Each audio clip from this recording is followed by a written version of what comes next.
नमस्कार दोस्तों, सीसी के इस लाइव एडिसेट लेक्चर में आपका एक बार फिर से स्वागत है। मित्रों, जैसा कि आप सब जानते हैं, हमने आप सभी के लिए एक नई श्रृंखला शुरू की हुई है और ये है संस्कृत पत्रकारिता पर। मित्रों, हमने अपने पिछले सेशंस के माध्यम से भी संस्कृत पत्रकारिता पर आपको अहम जानकारी दी। उम्मीद करते हैं कि आप सभी अपने पिछले लेक्चर से, यानी कि हमारे द्वारा आयोजित पिछले लेक्चर से ज़रूर लाभान्वित हुए होंगे।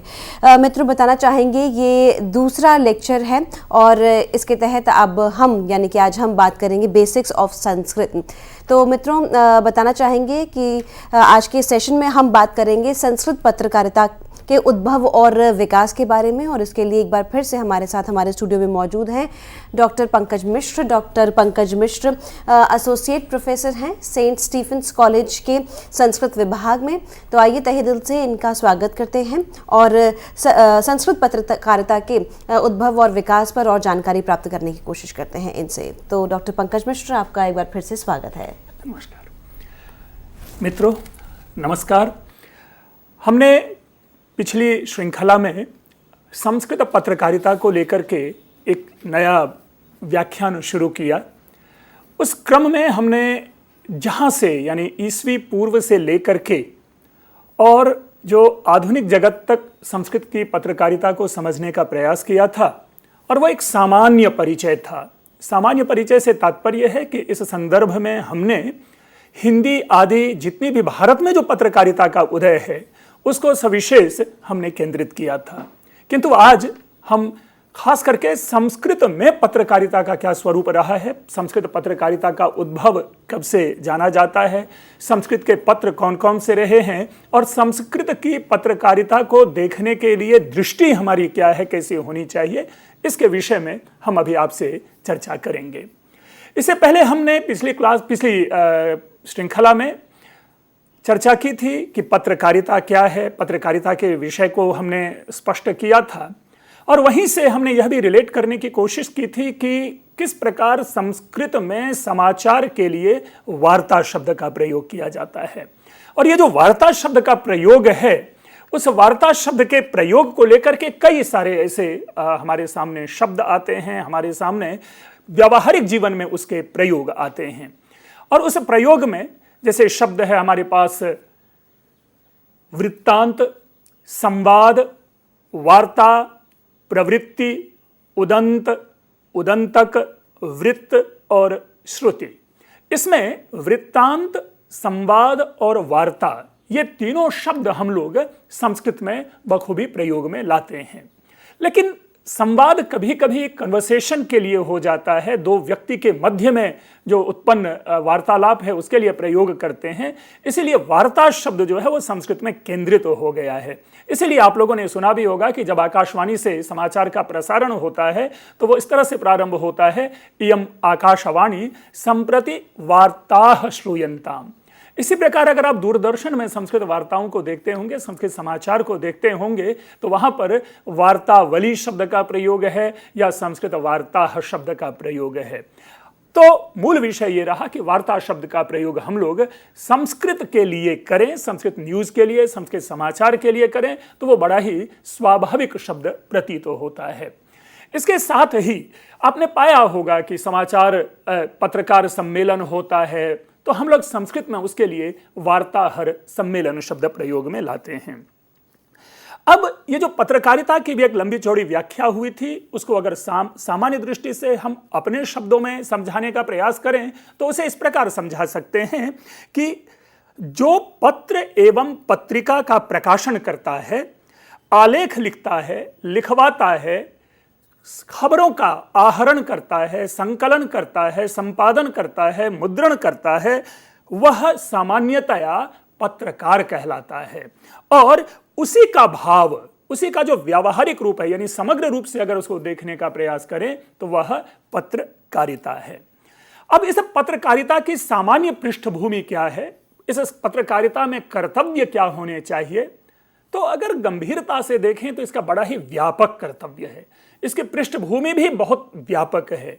लेकिन हमने अभी इसे केवल 3 बिंदु में समाहित करने का प्रयास किया है, और वह इस प्रकार है कि सदैव कुछ नया करने की सोच, नवीन तथ्य एवं वस्तुओं की खोज के लिए प्रयासरत और किसी भी घटना, कार्यक्रम, उत्सव, समारोह आदि की समग्र सूचना हम इस पत्रकारिता के प्रमुख दायित्व में या प्रमुख कर्तव्य में मानते हैं। अब जब सदैव कुछ नया करने की सोच है, इसको हम किस ढंग से जानें? इसका यही है कि ऐसी नई वस्तु, ऐसी नई चीज जो सामान्य जनता से दूर हो, उसको उसके सामने प्रकट करना। इसी तरह नवीन तथ्य एवं वस्तुओं की खोज एक तरह से कह सकते हैं कि इसी का रूपांतरण है। हमें ज्ञात होता है कि कोई घटना घटी और उस घटना के मूल में जाने का हम प्रयास करते, और कभी कभी ऐसा लगता है कि हमारे सामान्य कल्पना से दूर उस घटना के पीछे कोई और कारण है, तो उसी को हम कह लेते हैं नवीन तथ्य एवं वस्तुओं की खोज। फिर आती है बातें किसी घटना, समारोह, कार्यक्रम, उत्सव आदि का हमारे सामने सूचना आना। अब इसका क्या मतलब हुआ कि कोई भी कार्यक्रम हो, अगर हम इस कार्यक्रम को अभी देख रहे हैं तो इसका समग्र विश्लेषण आपके सामने प्रस्तुत हो रहा है, तो यह भी एक प्रकार का किसी न किसी रूप में पत्रकारिता का ही कह सकते हैं कि हमें बोध करवाता है। अब मूल विषय इसमें यह है कि हमें इसको जानना है कि संस्कृत में जो पत्रकारिता का एक मूल रूप हम पाते हैं, आम व्यक्ति में, यद्यपि यह स्वतंत्रता से पूर्व से संस्कृत पत्रकारिता उपलब्ध है हमारे सामने, लेकिन जहां तक आम जनता इससे अपने आप को जोड़ पाया, अपने आप को इससे पूरी तरह से समझ पाया कि संस्कृत में भी सूचनाओं की संभावना है, तो वह निस्संदेह है जून का वह महीना है जिसमें कि आकाशवाणी ने संस्कृत वार्ता का प्रसारण किया था, और पहली बार यह वाक्य हमारे सामने आया था, इयम आकाशवाणी संप्रति वार्ताः श्रूयन्ताम्। यह 30 जून को 1974 में संस्कृत वार्ता शुरू हुआ था। इसके बाद अब मूल हम आते हैं कि हमारे संस्कृत पत्रकारिता का जो आरंभ है, आरंभिक स्वरूप है, हम इसे किस ढंग से देखें।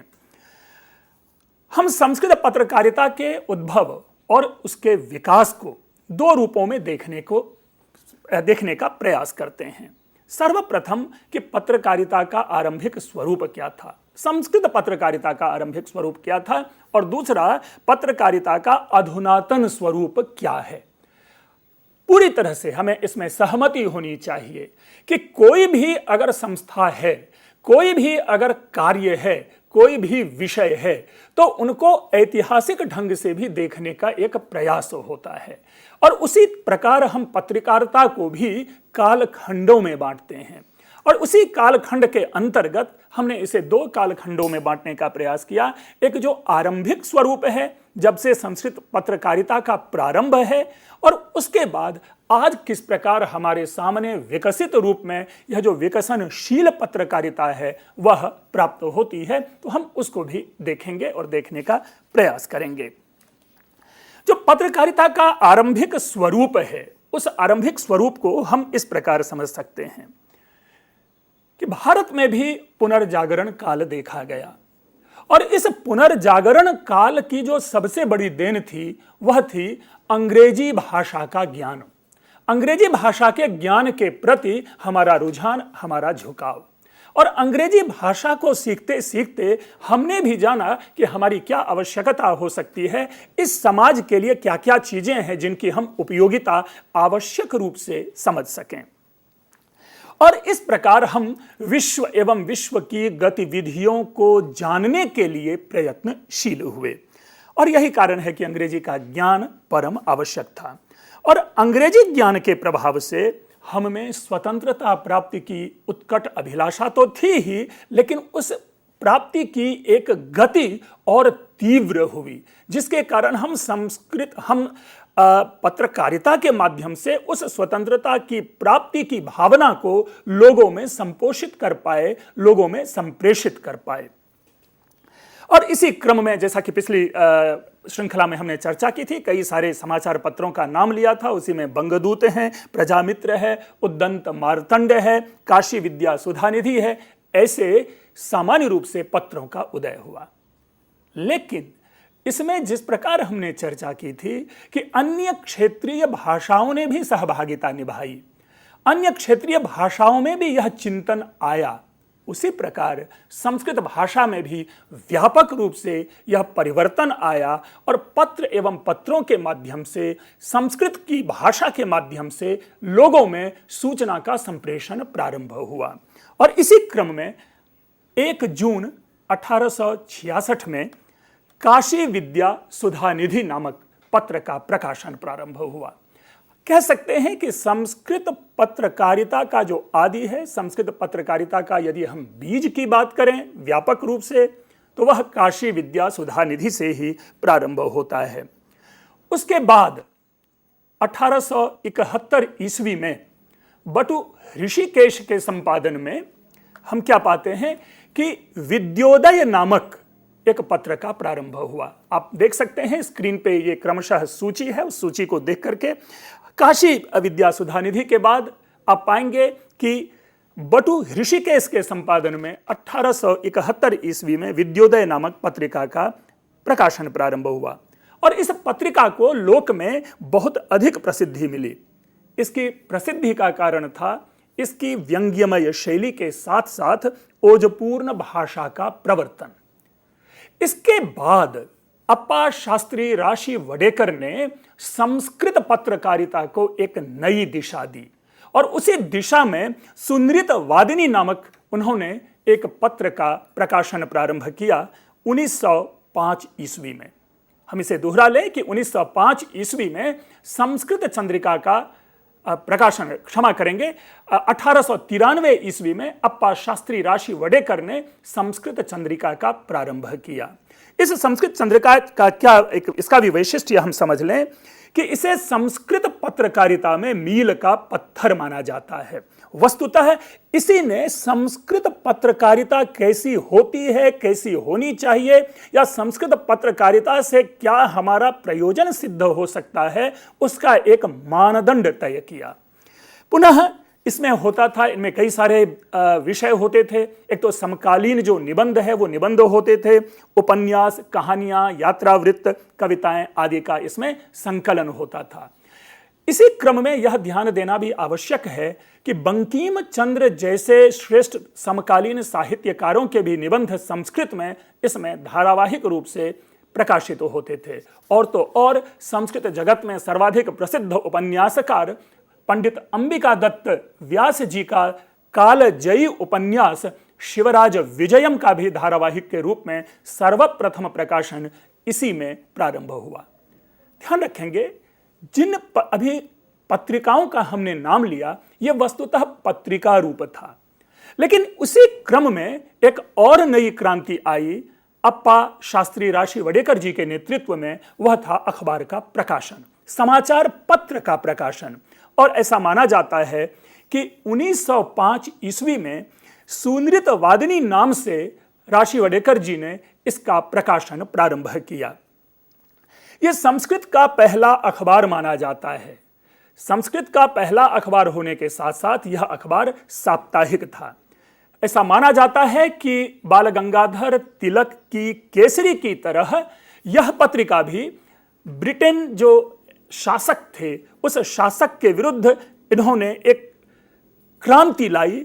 एक तरह से कह सकते हैं कि उस शासन के विरुद्ध में यह आग उगलता था और यही कारण है कि अंग्रेज सरकार के दमन के कारण कालांतर में अप्पा शास्त्री जी को इस अखबार को बंद करना पड़ा।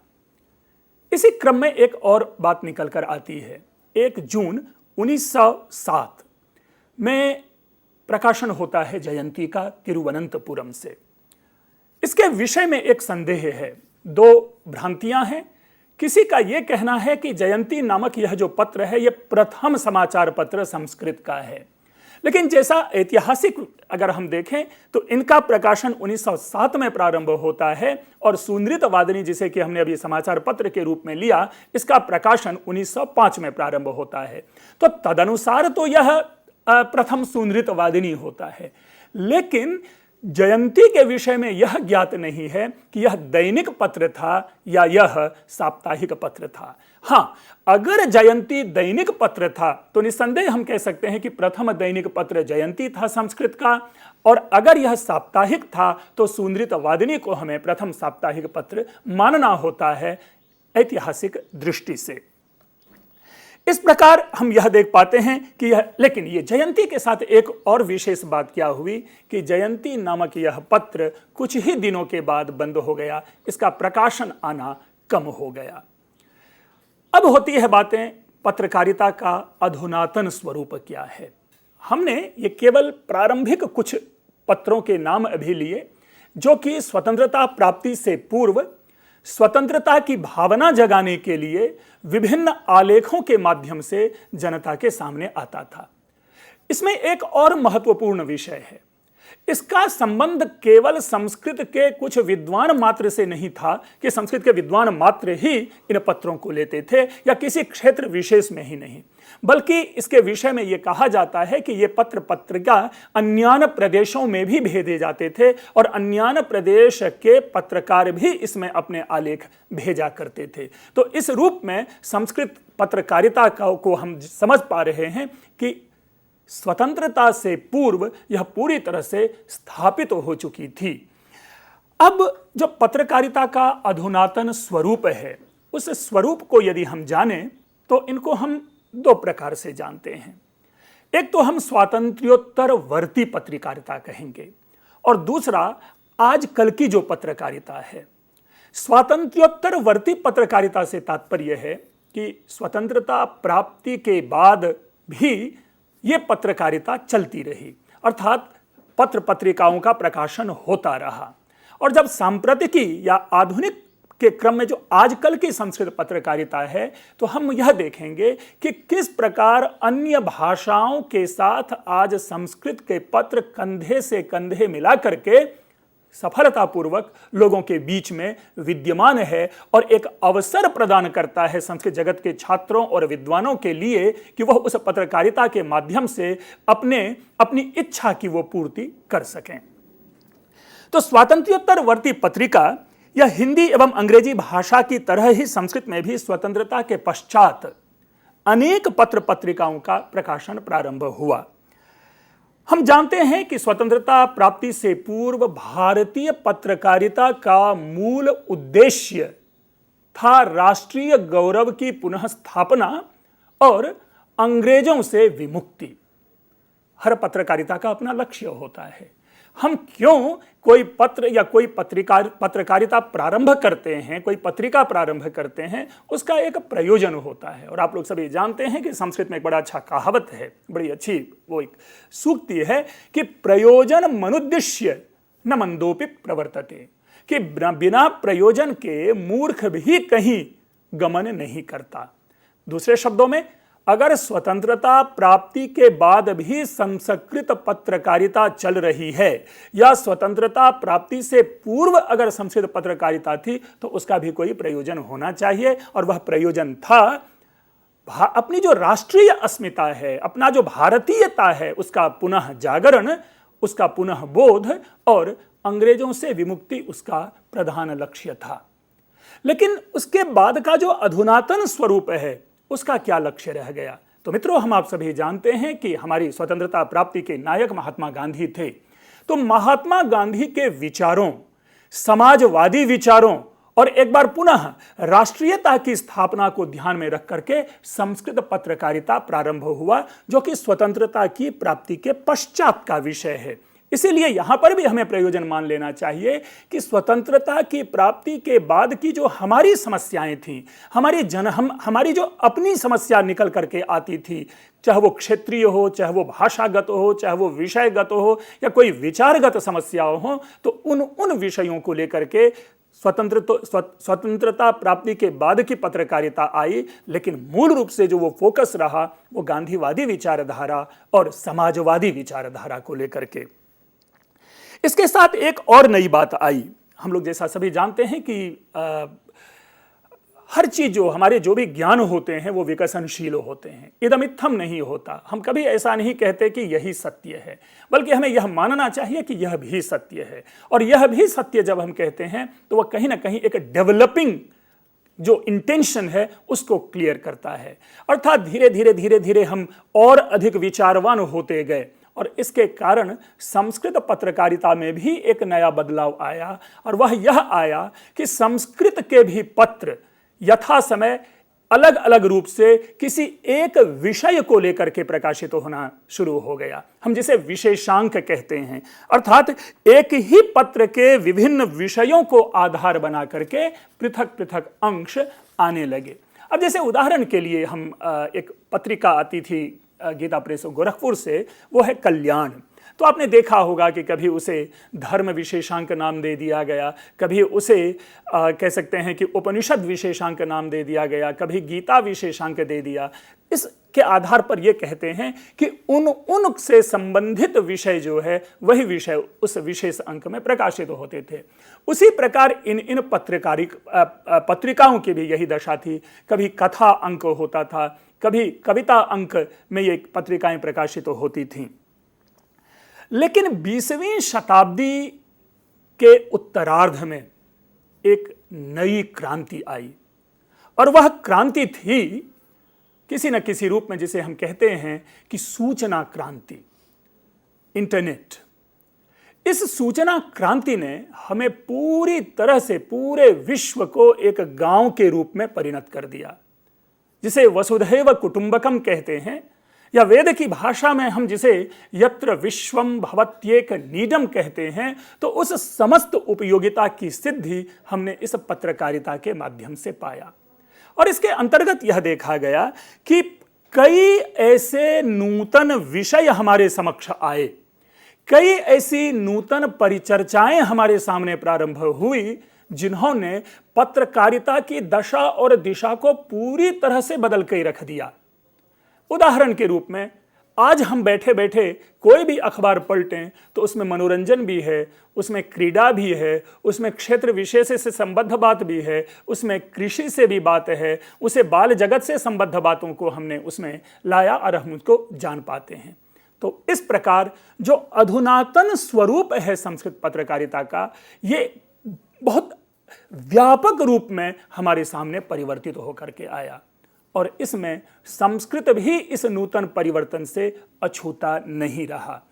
इनमें भी कई सारी नई नई पत्रिकाओं का आगमन हुआ और नए नए विषयों को लेकर के, यहाँ तक कि अगर इन पत्रों की चर्चा करें जो कि संस्कृत में कभी नहीं देखा गया, संस्कृत साहित्य में जो विषय कभी नहीं देखे गए, उन विषयों को आधार बना करके पत्र पत्रिकाओं का प्रारंभ हुआ। जैसे अगर आप ये कहें कि जासूसी उपन्यास, ठीक है, हिंदी और अंग्रेजी जगत में ये जासूसी उपन्यास या जासूसी कथा बहुत ही प्रसिद्ध है। संस्कृत जगत में इसका कहीं भी रूप स्वरूप नहीं देखा जाता, लेकिन आज हमारे सामने संस्कृत में जासूसी कहानियां भी लिखी जाती हैं, हमारे सामने संस्कृत में जासूसी उपन्यास भी लिखे जाते हैं। और यही कारण है कि हम देख पा रहे हैं कि संस्कृत में व्यापक परिवर्तन हुआ। प्रतिदिन के अखबार आने शुरू हुए। आज आप घर बैठे आप इंटरनेट के माध्यम से संस्कृत के अखबारों को प्रतिदिन पढ़ सकते हैं, ठीक उसी प्रकार जिस प्रकार हिंदी या अंग्रेजी के अखबारों को पढ़ते हुए आप आनंद उठाते हैं। अब रही बात इनका उद्देश्य क्या बन गया। ये जो आधुनिक पत्रकारिता है, जिसे हमने टाइटल दिया है सांप्रतिकी पत्रकारिता, इस सांप्रतिकी पत्रकारिता का स्वरूप कैसे बदला है। पहला ही आप देखेंगे कि व्यवसायोन्मुखी है। व्यवसायोन्मुखी एक ऐसी विधा आई जिसने पूरी तरह से पत्रकारिता को प्रोफेशनल बना दिया।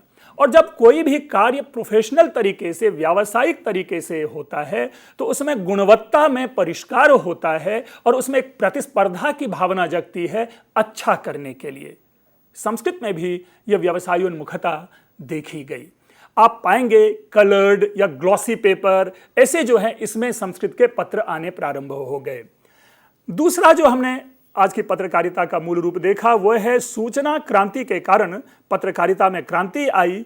एक ही पत्र के विभिन्न विषयों को आधार बनाकर पृथक पृथक अंकों का प्रकाशन हुआ और ग्लोबल विलेज की अवधारणा से पत्रकारिता का स्वरूप व्यापक एवं वैविध्यपूर्ण हो गया। हम आप आधुनिक एक बड़ी ही प्रसिद्ध संस्कृत की पत्रिका आती है, वह है संभाषण संदेश। अगर आपने संभाषण संदेश के कलेवर को देखा होगा तो हर सामान्य पत्रकारिता का जो स्वरूप होता है, हर सामान्य पत्र का जो स्वरूप है, ऐसे सारे स्तंभ इस संभाषण संदेश में प्राप्त होता है। बाल मनोरंजन के लिए भी विषय है, वर्ग पहेलियां होती हैं, बूझो तो जाने, जो ऐसे ऐसे कुछ जो मानसिक क्रीड़ा के लिए जो विषय होते हैं, उन विषयों का उसमें समावेश है। साथ ही आप पाएंगे कि समसामयिक विषयों पर एक आपको संवाद होगा, एक निबंध होगा, कोई कहानी होगी, कोई उत्तेजनापूर्ण लेख होगा, अध्यात्म से संबद्ध उसमें लेख होते हैं। अस्तु हर प्रकार के विषयों का समावेश अब आज की पत्रकारिता में प्रारंभ हुआ है और संस्कृत इसको और अधिक पुष्ट करता प्रतीत होता है, यह कहने में हमें किसी भी प्रकार का संदेह नहीं है। लेकिन हम ये अवश्य कहेंगे कि संस्कृत पत्रकारिता के संपादन में जो प्रोफेशनलिज्म है वो आया है, लेकिन संस्कृत पत्रकारिता में जीविका जिसको कहते हैं कि पत्रकारिता के माध्यम से जो हम धन अर्जन की बात आती है, उसमें ये बातें अभी कम आई है। यह इस रूप में यह संस्कृत पत्रकारिता अछूती है कि जहां पर हम बड़े बड़े विज्ञापन लेकर के और उस पत्र को मजबूत करें, उस पत्र को दृढ़ करें। अब कई ऐसे पत्र पाएंगे जिसमें किसी भी प्रकार का विज्ञापन नहीं होता, केवल और केवल बौद्धिक उद्देश्य मात्र से उन पत्रों का प्रकाशन हो रहा है। चाहे वो दिल्ली संस्कृत अकादमी से आने वाली पत्रिका संस्कृत मंजरी हो या साहित्य अकादमी से प्रकाशित होने वाली पत्रिका संस्कृत प्रतिभा हो। यहां पर भी दोनों में एक अंतर है, एक भेद है। जहां दिल्ली संस्कृत अकादमी की पत्रिका विभिन्न विषयों से युक्त होती है, वहीं साहित्य अकादमी से जो आने वाली पत्रिका है वो किसी न किसी एक विषय को फोकस करके आने वाली होती है। समसामयिक विषयों से अवश्य ही इन पत्रिकाओं का संबंध है। अब आगे हम जब ने चर्चा की इस पत्रकारिता के बदलते स्वरूप की चर्चा की, तो उस बदलते स्वरूप के क्रम में संस्कृत में दैनंदिन पत्रकारिता है, संस्कृत में प्रतिदिन आने वाले अखबार हैं, साप्ताहिक हैं, पाक्षिक हैं, त्रैमासिक हैं, अर्धवार्षिक हैं और वार्षिक पत्रिका भी इसमें है। इसके साथ एक और हम परिवर्तन देखते हैं, खास करके संस्कृत मैगजीन के संदर्भ में। हमने पिछली बार चर्चा की थी कि हमने इंग्लिश से टर्म लिया जर्नलिज्म, हम जर्नल की बात करते हैं और जर्नल का नाम लेते ही हमारे मनोमस्तिष्क में एक नई बात आ जाती है कि वह शोध पत्रिका होगी। स्वाभाविक रूप से आज के इस संदर्भ में जहां पर जीविका में एक अहमहमिका पाई जाती है, एक प्रतिस्पर्धा पाई जाती है, वहां पर शोध पत्रिकाओं की बाढ़ सी आ गई है और वे सारे की सारी पत्रिका जो है वो वैश्विक मानदंड के अनुरूप छपकर हमारे सामने आ रही है, जिसमें कि ISSN नंबर जो है वह मूल रूप से उसका प्रमुख एक परिचय बन गया है। इसीलिए जो ये पत्रकारिता का परिवर्तन देखते हैं और युवा वर्ग की सहभागिता इसमें बढ़ी है। जहां पहले यह पत्रकारिता प्रबुद्ध जन मात्र का विषय होता था, वहीं यह संस्कृत पत्रकारिता आज के संदर्भ में युवजन से बहुत ही अधिक जुड़ सी गई है पत्रकारिता। तो मित्रों, हमने जो पत्रकारिता की पृष्ठभूमि है, पत्रकारिता के जो कर्तव्य हैं और खास करके जो स्वतंत्रता प्राप्ति से पूर्व की जो पत्रकारिता है, हमने उनको तो फोकस किया और फिर हमने ये जानने का प्रयास किया कि मॉडर्न डेज में संस्कृत पत्रकारिता किस रूप में जा रही है, उसको आपके सामने प्रस्तुत किया। हम अपने अगले सेगमेंट में उस पत्रकारिता के जो विविध रूप हैं, जिनका कि हमने नाम मात्र से अभी संकेत दिया था, हम उसको जानने का प्रयास करेंगे और यह जानेंगे कि किस प्रकार संस्कृत ने भी पत्रकारिता जगत को उपकृत किया है। हम इसे अपने अगले सेगमेंट में जानते हैं। तब तक के लिए धन्यवाद।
मित्रों, इस नए सेगमेंट में एक बार फिर से आप लोगों का स्वागत है।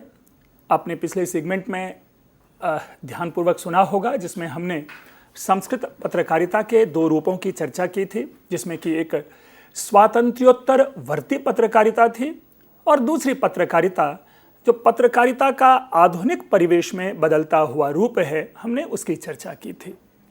इसी पत्रकारिता के संबंध में दो चार हम इन बातों को भी समझ लें कि इस विधा और विद्या ने आज समाज में प्रतिष्ठापूर्ण सम्मान प्राप्त कर लिया है और यह कहीं ना कहीं एक अनंत की ओर बढ़ता जा रहा है, जहां पर कि एक समय ऐसा आएगा कि बिना सूचना के हम अपने जीवन में किसी प्रकार का मनोरंजन नहीं कर पाएंगे। साहित्य में सामान्य रूप से 9 प्रकार के रस माने जाते हैं। अगर हम आज के संदर्भ में ये कहें कि इस पत्रकारिता ने जिज्ञासा नामक एक नया रस उत्पन्न कर दिया हो, तो यह अतिशयोक्ति नहीं होगी।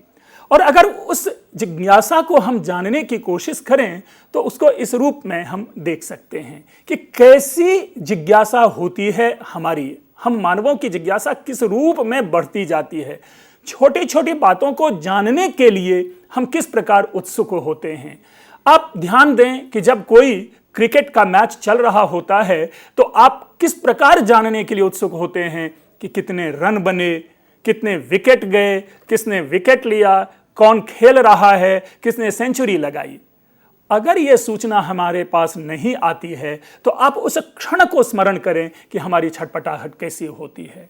तो न केवल बाह्य जगत बल्कि हमारे अंतःकरण में भी इस पत्रकारिता ने अपना स्थान बखूबी बना लिया है। इसी रूप में एक और सामान्य उदाहरण हम लेते हैं और जानने की कोशिश करते हैं कि इस पत्रकारिता ने कहां तक हमें ला करके खड़ा कर दिया है। यदि मान लेते हैं कि कहीं युद्ध हो रहा है, युद्ध चल रहा है और इसकी सूचना हमें समाचार पत्र से प्राप्त होती है, किंतु युद्ध करने वाले दोनों पक्षों के लोग युद्ध कर कैसे रहे हैं, किन किन आयुधों का प्रयोग कर रहे हैं, क्या वो ऊपर से बम बरसा रहे हैं या नीचे टैंक से युद्ध कर रहे हैं, किसने किस पर कैसे आक्रमण किया, दूसरे देश, समाज और समुदाय की उस युद्ध पर क्या प्रतिक्रिया आ रही है, बुद्धिजीवियों का इस विषय में क्या कहना है, या कौन कौन देश किसको सहायता कर रहा है। ये सारी उसी जिज्ञासा की परिणति है और उस सारी जिज्ञासाओं का शमन, उसकी शांति यह पत्र है, यह पत्रिका है, अखबार है, समाचार पत्र है जो करता है। लेकिन प्रश्न पुनः उत्पन्न होता है कि ये सारी की सारी बातें तो हमें अन्य अखबारों से, अन्य भाषा के समाचार पत्रों से या क्षेत्रीय भाषा के समाचार पत्रों से हम जान लेते हैं। संस्कृत पत्रकारिता की क्या आवश्यकता है? जिस प्रकार से संस्कृत जगत में एक नूतन क्रांति आई है, जिस प्रकार विश्व के अन्य अन्य देशों ने, बुद्धिजीवियों ने संस्कृत में संचित निधि के प्रति अपना आकर्षण प्रकट किया है, उसको ध्यान में रखते हुए संस्कृत पत्रकारिता और अधिक महत्वपूर्ण हो जाती है। हमें भी अपने संस्कृत जगत से जो कुछ नया हो रहा है, उस नएपन को विश्व को दिखाना है कि संस्कृत में भी यह क्षमता है और संस्कृत में भी यह ज्ञान है। और इस दृष्टि से संस्कृत पत्रकारिता और अधिक महत्वपूर्ण हो जाती है। कौन नहीं जानता कि मैथमेटिक्स का पुरस्कार प्राप्त करने वाला जो मिस्टर भार्गव हैं, जिनको कि नोबेल प्राइज के समकक्ष पारितोषिक मिला, उन्होंने जब अपना प्रथम साक्षात्कार दिया तो उन्होंने केवल और केवल संस्कृत का नाम लिया और उन्होंने कहा कि मैथमेटिक्स के इस ज्ञान तक पहुंचने के लिए संस्कृत की सर्वाधिक सहायता उनको मिली। और तो और उन्होंने नाम लिया कि पिंगल छंदः सूत्र जो है, किस प्रकार उसको इन्होंने इसमें सहायता प्रदान की।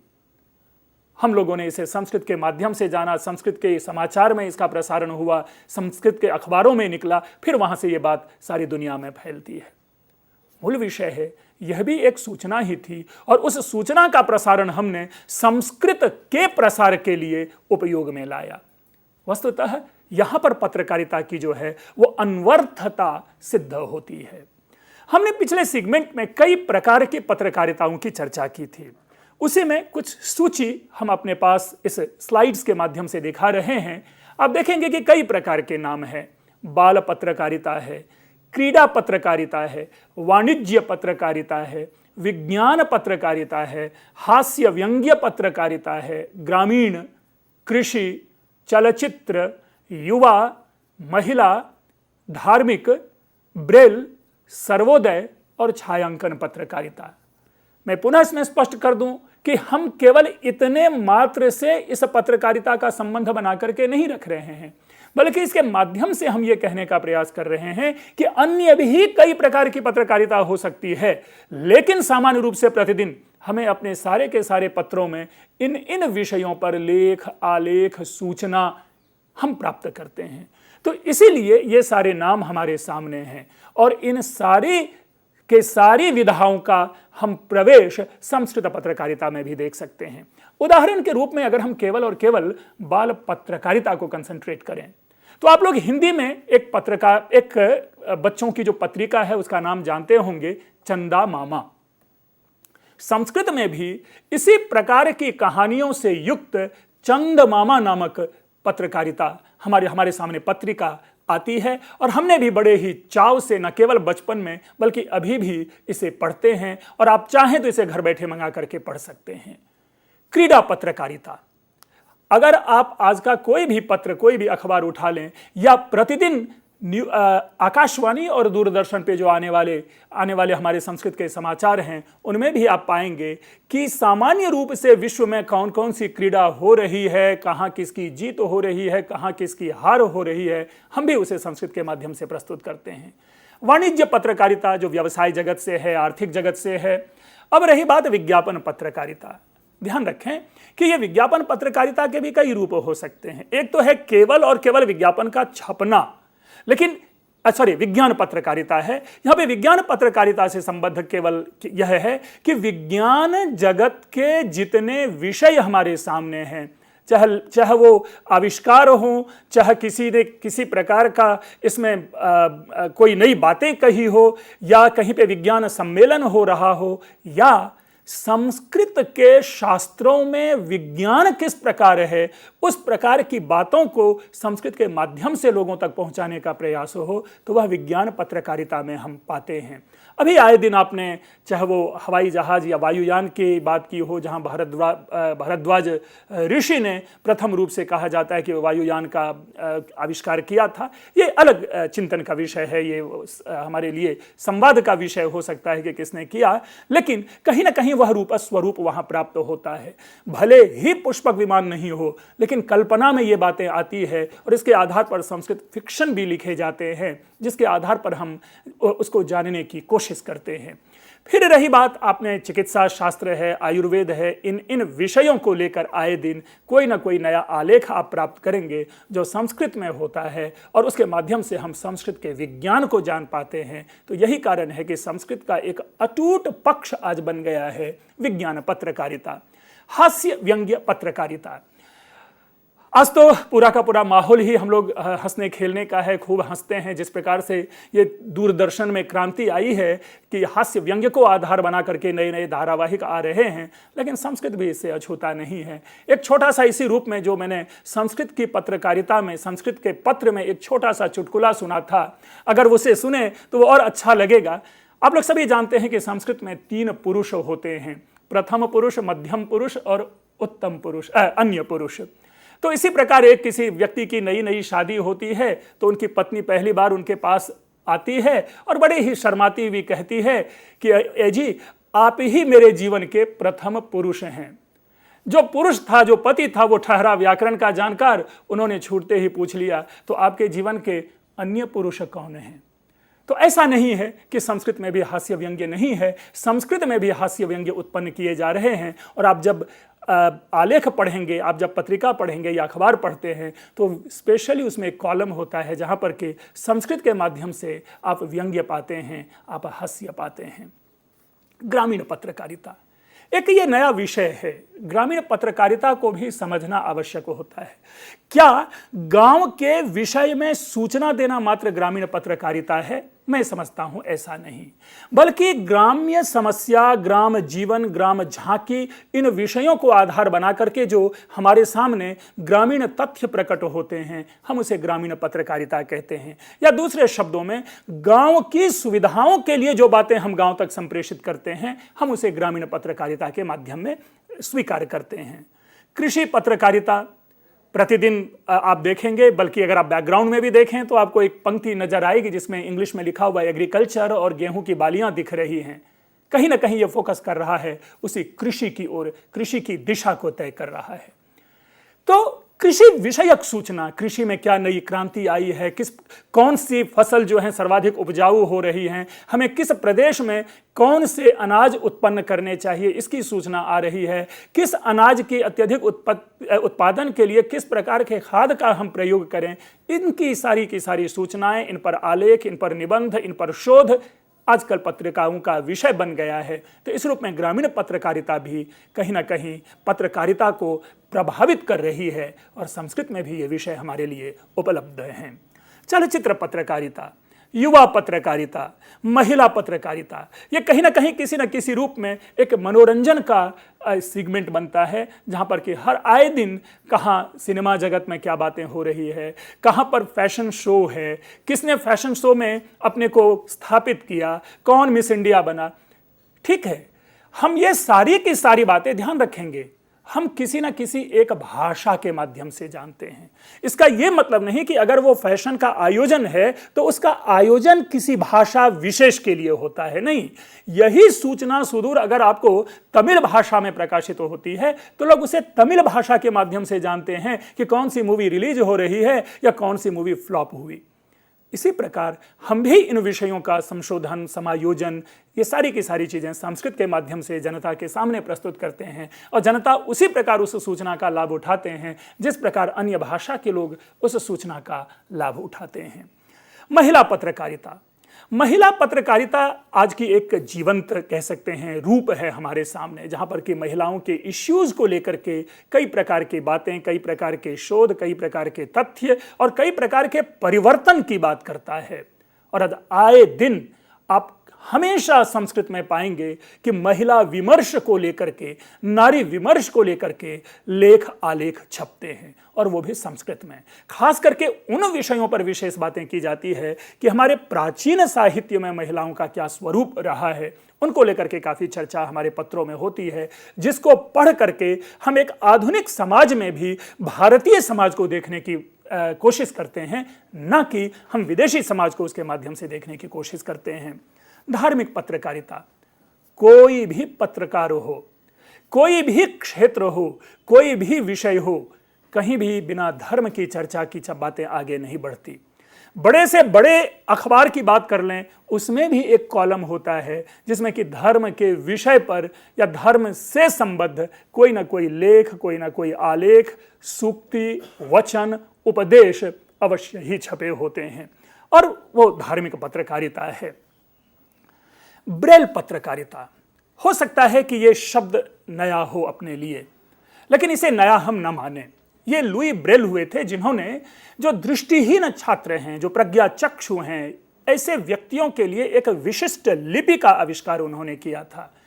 हम आप सामान्य रूप से उस लिपि को अगर सीखें तभी पढ़ सकते हैं, अन्यथा वो उभरी हुई मोटे कागज पर उभरी हुई लिपि होती है जिन पर उंगली रख करके दृष्टिहीन छात्र पढ़ते हैं।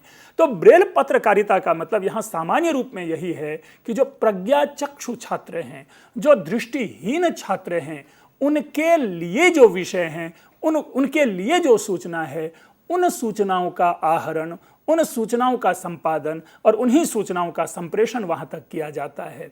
विषय वही सारे होंगे, उसमें भी चलचित्र है, उसमें भी आपको महिलाओं के विषय में है, उनमें भी धार्मिक जगत से संबद्ध बातें होंगी, विषय सारे के सारे यही रहेंगे, लेकिन माध्यम केवल जो है वहां पर वो प्रज्ञाचक्षु जन मात्र के लिए वह माध्यम होगा, ब्रेल लिपि के माध्यम से होगा। तो आज ब्रेल लिपि में भी है, लेकिन इसमें यह कहना कि संस्कृत में ब्रेल पत्रकारिता का उदय हुआ है या नहीं, इसमें संदेह है। लेकिन संस्कृत की प्रायशः जितनी भी प्रसिद्ध पुस्तकें हैं, उन सारी की सारी प्रसिद्ध पुस्तकों का प्रकाशन ब्रेल लिपि में हो चुका है, या जो छूटा है उनके होने की तैयारी पर है। तो पुस्तकों का स्वरूप जो है वो ब्रेल लिपि में आ चुका है, लेकिन उनके लिए पत्र पत्रिकाएं हैं या नहीं, ये मेरे ख्याल से कहीं ना कहीं शोध का विषय है। और हम ये भी, मुझे पूरा विश्वास है कि यह पत्रकारिता आज नहीं है तो कल यह अवश्य ही हमारे सामने व्यापक रूप में आएगी। सर्वोदय पत्रकारिता, छायांकन पत्रकारिता। छायांकन फोटोग्राफी है, फोटो जर्नलिज्म। आप लोग सभी जानते हैं कि एक समय केवल ये हम अपने चेहरे मात्र को देखने के लिए फोटो खिंचवाते थे, या कहीं आवेदन पत्र भरना होता था तो उसके लिए फोटो हम चिपकाने के लिए खिंचवाते थे। लेकिन आज फोटो के माध्यम से भी बड़ी सी बड़ी बातें हमारे सामने कह दी जाती है। अगर आप याद करें, पुराने ज़माने की एक मूवी है जाने भी दो यारो, कहीं ना कहीं वहाँ पर फोटो जर्नलिज्म को रिफ्लेक्ट का जो है उसका स्वरूप दिखा रहा है, जहाँ की फोटो खींचने के कारण किसी अपराधी का जो है वहाँ पर पहचान किया जाता है। खैर, तो फोटो जर्नलिज्म ने भी अपना स्थान बनाया है, और आप देखेंगे कि प्रतिवर्ष कई प्रकार के फोटो को पुरस्कारों से भी पुरस्कृत किया जाता है, चाहे वो खारी युद्ध हुआ हो, चाहे आए दिन आजकल के बाढ़ हो, या इन सारे विषयों में आज भी होते हैं कि उन विषयों को सर्वाधिक सशक्त तरीके से हमारे सामने किस फोटोग्राफर ने प्रस्तुत किया है, तो उसके माध्यम से भी हमें एक कुतूहल उत्पन्न होता है और हम उसको जानने का प्रयास करते हैं। लेकिन अल्टीमेटली जो इन सारे प्रकार की विधाओं को अगर मिला करके देखें तो सबका कहीं ना कहीं एक उद्देश्य तो अवश्य ही है, वह है जीविका। मित्रों, जब हमने जर्नलिज्म पे पहली चर्चा शुरू की थी तो उसमें एक हमने पंक्ति कोट किया था, जिसमें कि उपनिषद की पंक्ति सा विद्या या विमुक्तये को हमने परिवर्तित करके सा विद्या या नियुक्तये की चर्चा की थी। क्योंकि आज पूरा का पूरा संसार, पूरा का पूरा भारतवर्ष कहीं ना कहीं जीविका प्रधान तो होता जा रहा है। हम ठीक है आध्यात्मिक रूप में बड़ी से बड़ी चर्चा कर लें कि नहीं, जीवन में पैसे का कोई महत्व नहीं है, लेकिन नहीं, भर्तृहरि ने स्पष्ट कहा है कि सर्वे गुणाः कांचनमाश्रयन्ते, कि सारे के सारे गुण जो है वो हमारे केवल और केवल उसी जीविका पे निर्भर है, धन पे निर्भर है। तो पत्रकारिता ने इसलिए एक जीविका का पूरा विशाल मार्ग, विशाल क्षेत्र बनाया है। कोई भी ऐसा शहर नहीं है, कोई भी ऐसा नगर नहीं है जहां पर कि अखबार आपको प्राप्त नहीं होता, और जिन शहरों को ध्यान में रख करके अखबार में 2-3 पृष्ठ नहीं आते। तो कहीं भी रह करके पत्रकारिता के क्षेत्र में हम जीविका प्राप्त कर सकते हैं, और यह संस्कृत के लिए भी उतना ही उपयोगी है जितना कि अन्य भाषा के लिए। इसके बाद इसी पत्रकारिता में 3 और नई हम क्रांति देखते हैं, जैसे कि मैंने सूचना दी थी, सूचना क्रांति को लेकर के। इसके भी 3 हम विधा करते हैं। एक है दृश्य श्रव्य पत्रकारिता, फिर है ई पत्र पत्रिका, और उसी से रिलेटेड ही है, जो वेबसाइट से रिलेटेड आपने देखा होगा, पोर्टल है, ब्लॉग्स हैं, ट्विटर से हैं। आज ये सारे के सारे, क्योंकि पत्रकारिता का जो हमने प्राथमिक उद्देश्य बताया था वह था सूचनाओं का आदान प्रदान। हम सूचना ग्रहण करते हैं और वो सूचना किसी भी प्रकार की हो सकती है। आज हमारे जीवन में सबसे अधिक स्थान जो बना लिया है वह दृश्य और श्रव्य पत्रकारिता ने। यह दृश्य और श्रव्य को भी हम बांट लें। दृश्य से तात्पर्य है जो कि हम दूरदर्शन पे देखते हैं, सामने की टीवी पर देखते हैं, और श्रव्य है जिसे कि हम रेडियो के माध्यम से, ऑल इंडिया रेडियो के माध्यम से, या रेडियो के किसी अन्य अंग जो कि हम सुन करके जानते हैं। इन दोनों ने बहुत अधिक, एक समय था जब केवल रेडियो ही रेडियो हुआ करता था, एक गजब से इसके पीछे कह सकते थे हम लोग पागल हुआ करते थे, क्योंकि वो एक नई विधा थी उस समय हमारे लिए, चाहे वो गाना सुनना हो, चाहे समाचार सुनना हो। आज भी उसी रेडियो ने बीबीसी को प्रसिद्ध किया था, लेकिन जब से ये टीवी यानी दृश्य जगत हमारे सामने आया है, हमारी पत्रकारिता की विधा परिवर्तित हो गई है, और ये हमारे किचन तक में इस दृश्य पत्रकारिता का प्रवेश हो गया है। आज जो सुघड़ महिलाएं होती हैं और अपने आप को बहुत अधिक, जो कह सकते हैं कि जो आए दिन हर जगह जुड़े होते हैं, किचन में भी वहां पर आप पाएंगे कि वो टीवी लगवाने के लिए प्रयासरत रहती हैं कि खाना भी बनाएंगे और टीवी पर हम देश दुनिया से जुड़े भी होंगे। ये अलग विषय है, लेकिन मूल विषय ये जरूर है कि दृश्य पत्रकारिता आपको महाभारत के संजय की याद दिला देता है कि जिस प्रकार संजय ने 18 दिनों के युद्धों का लाइव, कह सकते हैं कि उनको रिपोर्ट किया था धृतराष्ट्र को, अगर ऐसा था, ये महाभारत की बात है, ऐसा माना जाता है कि संजय ने 18 दिनों के युद्धों का विवरण डायरेक्ट धृतराष्ट्र को सुनाया था कि कहाँ क्या, कब क्या घटना घट रही है। बल्कि गीता की पहली पंक्ति ही है, और वो कहते हैं, धृतराष्ट्र रिक्वेस्ट करते हैं संजय से कि बताओ कि पांडव और कौरव क्या कर रहे हैं। धर्म क्षेत्रे कुरुक्षेत्रे समवेताः युयुत्सवः मामकाः पांडवाश्चैव किम कुरुवत संजय, यानी हे संजय हमें ये बताओ कि इन लोगों ने क्या क्या किया।